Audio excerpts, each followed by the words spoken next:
Oh my God. Well, I really wasn't expecting that. It seems, according to this latest data, that in the last part of 2025 and heading into 2026, Patek Philippe has been making absolutely massive moves. And amazingly, it seems Rolex might be following suit.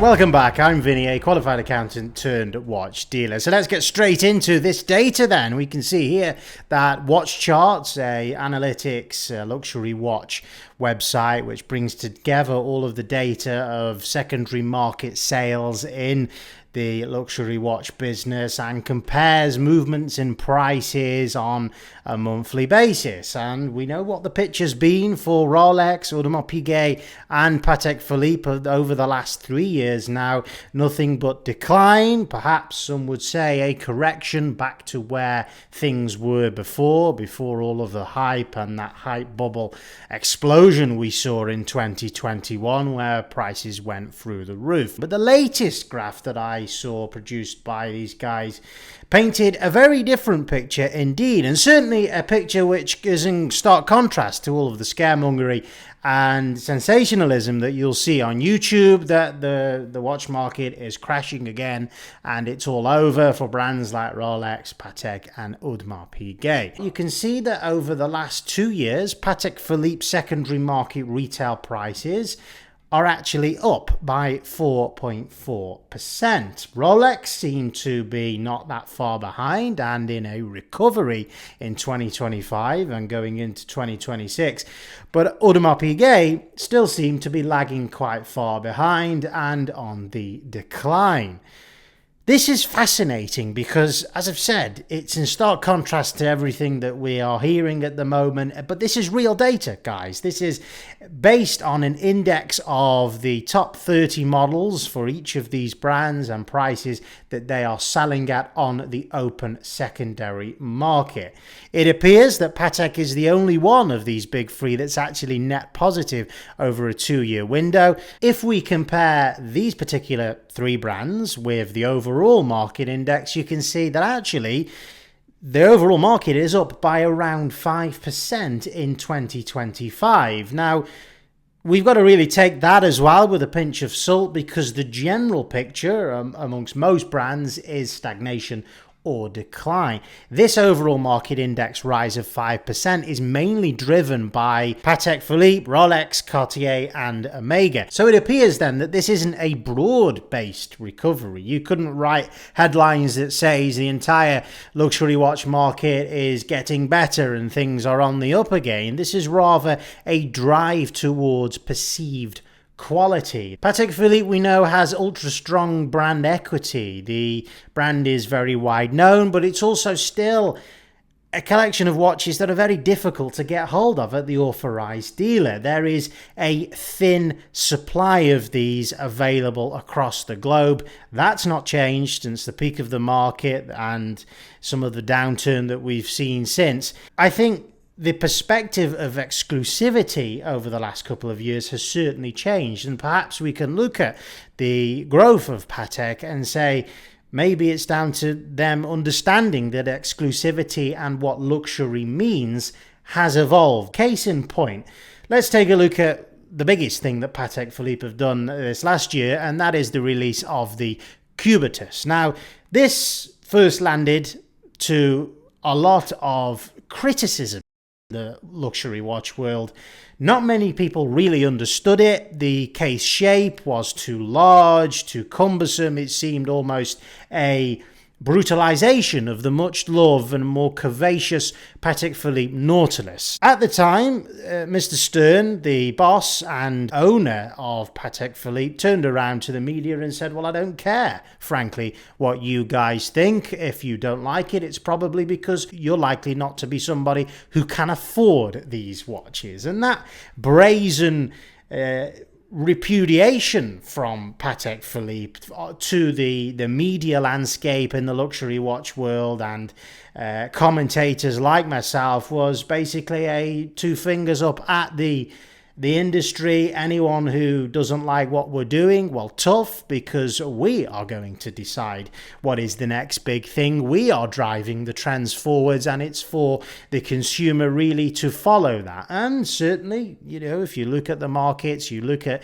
data, the Cubitus has sold well. Since that initial release, they've brought out smaller case sizes, and it seems a much more palatable, interesting watch design that people are now, by and large, more willing to entertain. They certainly haven't struggled to sell these at authorized dealers, and waitlists do indeed, I've heard, run into the years. So there's a different approach from Patek Philippe here of, we're going to do what we want, and eventually everybody will come round to our way of thinking.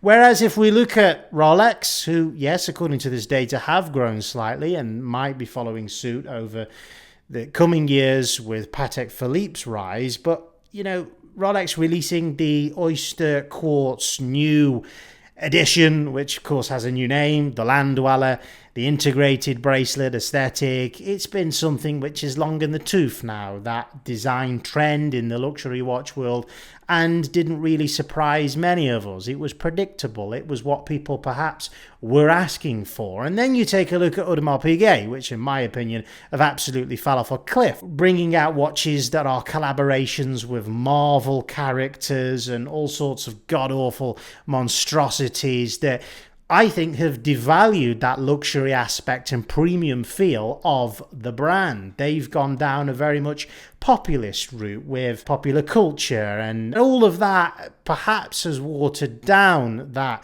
exclusivity and premium feel. I think that maybe we can attribute this rise in Patek Philippe, a quiet rise in secondary market values, down to that, the fact that they've nailed where exclusivity is going in 2026 and what it means. We no longer have a landscape where everything is difficult to get hold of, and that drives a consumer's want to want it even more, but rather choice. Those buying now in the secondary watch market are people that want the very best, want the most elite and exclusive product, and our brand identity that Patek, with their complete disregard for media opinion and popular opinion, really pushing on the consumer what they believe to be the future now in their watch designs, certainly with the Cubitus. I think that may have worked and had an impact. But I think it's also to do with the massive rise in retail prices. Now, over the last 2 years, a retail price increase from Rolex or Patek didn't really have a knock-on effect to the secondary market price. It stayed very much firm as where it was before. At the peak of the market, those two things were linked very closely. That quietened down. Perhaps we can say that now that's starting to seep into the secondary market once again. So, overall, it appears that things perhaps maybe are starting to get a little bit better, and Patek Philippe now, once it was Rolex, but Patek Philippe seemed to be leading the charge. And while we're here talking about luxury watch values, of course, I am a secondary market dealer, and I completely changed my approach to my business when the market did implode 2 years ago. I shifted my focus from being mainly based on Rolex to entry-level luxury Swiss timepieces, and those were the watches which were very much not exposed to market turbulence and really held value better than any other watches in the entire industry. They carried less risk to buy and sell them, and it was a repeatable formula of an exact list of watches and references at the entry point that most people actually can afford and really want. That's what drove my business forward, and that's the exact business model that I am teaching people now how to implement themselves from scratch with my own one-to-one mentorship program called Dialed In. Now, if you're interested in taking part in that, it is a 3-month one-to-one mentorship where I will guide you through each stage of the process of setting up your business and procuring these pieces, starting off with capital as low as $10,000. you can become a successful watch dealer just like myself. There is a link in the description below if you're interested. Anyway, guys, that's all from me. Please let me know your thoughts down in the comments below, and I will see you in the next one.